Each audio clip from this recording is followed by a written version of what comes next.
I put up more fan art. And then I stick my head directly in the way. How's it going, mini Voyagers? Last week I asked you guys for some questions and you delivered, so I'm ready to answer them now. First up, Matilda asks, what's your favourite colour? I'm not gonna fall for this one again. Blue, yellow, green, blue, pink and yellow?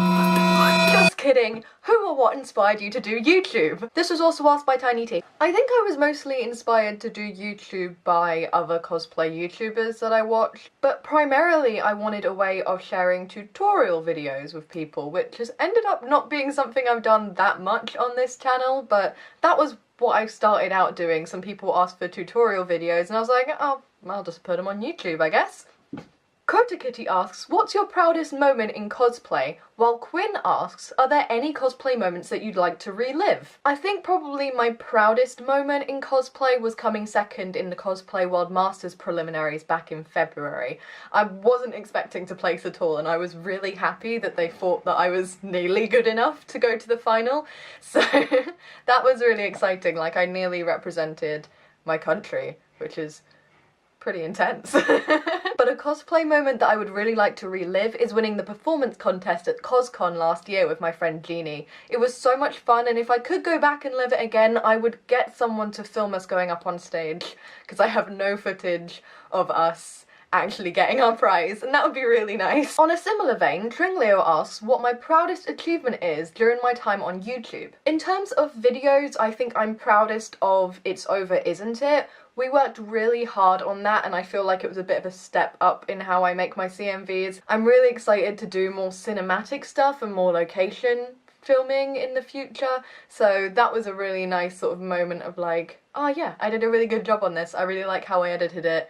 I really like the shots that we got, and we worked really well as a team, me, Amanda and Arthur. I think also something that I'm quite proud of is how open I've become about being non-binary. Being able to talk about that with you guys has been really nice. Like, I used to worry that it wasn't professional to be open, talking about my experiences being trans and being queer. So it's really nice that I've got to a point where I'm like, no, that is a part of me and it's not unprofessional.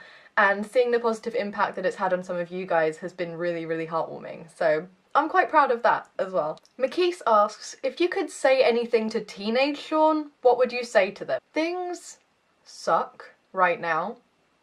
Things are gonna suck for a while, but eventually you're gonna be happy and you shouldn't feel bad about that because you deserve to be happy and you don't have to be sad forever. Ashley asks, who inspired you to do cosplay? And says that I inspired them to do their first cosplay, so that's really sweet. To be honest, the cosplay community wasn't really the way that it is now back when I started, so I didn't really know any big name cosplayers because there weren't that many 11 years ago.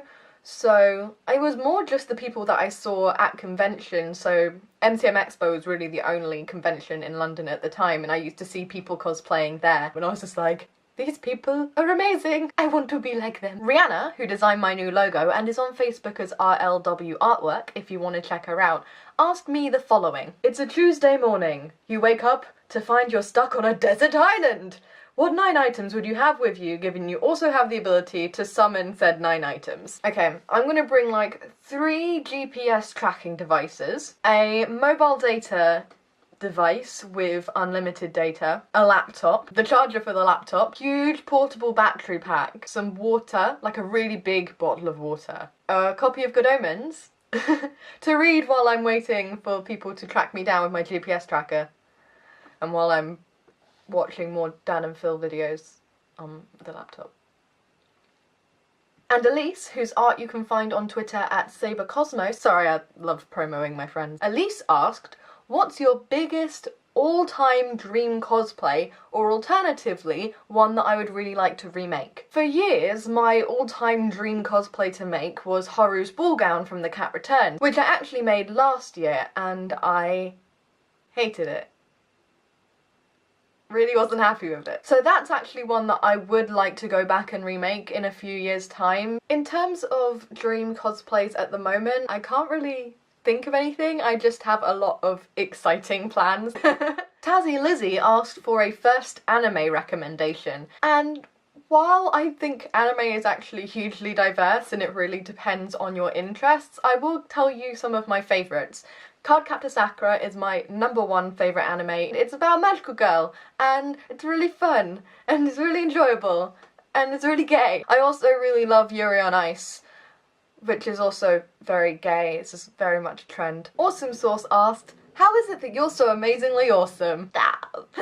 They also asked me how I feel about the community that I have behind me. You guys are like my little community, my little mini Voyagers, and I'm incredibly grateful for your support and encouragement as I've started developing this channel further. Like, seriously, it means the world to me that you guys have stuck around and that you like the stuff that I make, because when you make stuff, you want people to enjoy it. And you guys enjoy it, and that makes me very happy. Which is why I'm putting up fan art and stuff that you guys have done for me. And if you want to send me anything like that, please do on my social media things down below, and I will also print them out. Stick them up all fancy on my wall. Ariadna asks, what would you say to someone to try and get them into cosplay? If you love a thing, you couldn't dress up as the thing and meet other people who like the thing and bond over the thing. And you might burn yourself, you might prick yourself with pins, you might have to wrap yourself in duct tape occasionally,